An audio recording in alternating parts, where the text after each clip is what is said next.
ফিরনি বানানোর জন্য চালগুলোকে প্রথমে ধুয়ে নিতে হবে ভালো করে। তারপরে 10 থেকে 15 মিনিট এই চালটাকে জলে ভিজিয়ে রাখতে হবে এবং তারপরে একটা খবরের কাগজের সাহায্যে এই চালটিকে ভালো করে শুকিয়ে নিতে হবে। প্রথমে কড়াতে ঘি ব্রাশ করে 1.5 লিটার দুধ দিয়ে দিয়েছিলাম।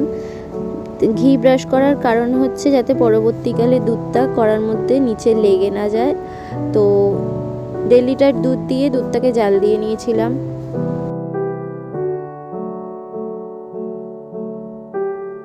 দ্বিতীয় কাজ আমাদের যেটা করতে হবে, একটা কাপের মধ্যে একটু দুধ তুলে রাখতে হবে এবং তার মধ্যে একটু কেশর আর একটু ফুড কালার মানে ইয়েলো কালার, ওটাকে ভালো করে মিক্স করে সাইডে রেখে দিতে হবে। আমাদের প্রথমেই কিন্তু 1 কাপ দুধ কালারের জন্য তুলে রাখতে হবে এবং 1 বাটি দুধ তুলে রাখতে হবে চালটা মেশানোর জন্য। তো এখানে আমি 1 বাটি দুধও তুলে রেখেছিলাম। দুধটা চালের সাথে আলাদা বাটিতে মেশানোর কারণ, যদি আমরা কড়ায় গরম দুধে চালটা দিয়ে দিই তাহলে চালটা দলা পেকে যেতে পারে। তাই জন্য আমরা একটা আলাদা বাটিতে দুধটা তুলে নিয়ে তার সাথে চালটা আগে মিশ্রণ করে নেব, তারপর সেই চালটা আমরা দুধের মধ্যে দিয়ে মেলাবো। তো কড়াইতে এলাচটাকে একটু হালকা মতন ভেজে নিয়ে ভালো করে গুঁড়ো করে নিতে হবে। 150 গ্রাম বাসমতি চাল মিক্সিতে দিয়ে দিচ্ছি আর তার সাথে ওই এলাচ গুঁড়োটাকেও দিয়ে দেবো যাতে ভালো করে পেস্ট হয়ে যায়। চালটাকে পেস্ট করে নেওয়ার পর ওদিকে ততক্ষণে আমার দুধ জাল দেওয়া হয়ে গেছিলো, তাই জন্য আমি হলুদ কালারটা অ্যাড করে আবার একটু নাড়িয়ে চাড়িয়ে নিচ্ছিলাম। আমার যেহেতু কালারটা একটু কম লাগছিল তাই জন্য আমি অ্যাড করে দিয়েছি। আপনাদেরও মনে হলে আপনারা পরে অ্যাড করতে পারেন, আদারওয়াইজ করতে নাও পারেন। বানানোর সময় যদি আপনাদেরও একটুখানি কালারটা কম লাগে তাহলে আপনারাও পরে অ্যাড করে দিতে পারেন এইভাবে। দুধের মধ্যে চাল বাটাটাকে দিয়ে দিলাম আর ভালো করে ওটাকে গুলিয়ে নেব। পেস্টটা কিন্তু এমন করে করতে হবে যাতে একটুখানি জিরি জিরি থাকে, নাহলে কিন্তু ফিরনিটা মুখে লাগবে না।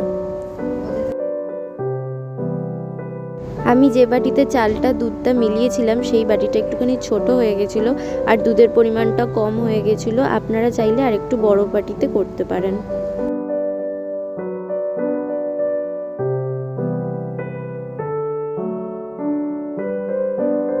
এই ভিডিওটা যদি আপনাদের ভালো লেগে থাকে তাহলে আমার চ্যানেলটাকে অবশ্যই সাবস্ক্রাইব করে একটা লাইক করে দেবেন, তাহলে এরকম আরও ভালো ভালো রেসিপি আপনারাও দেখতে পাবেন।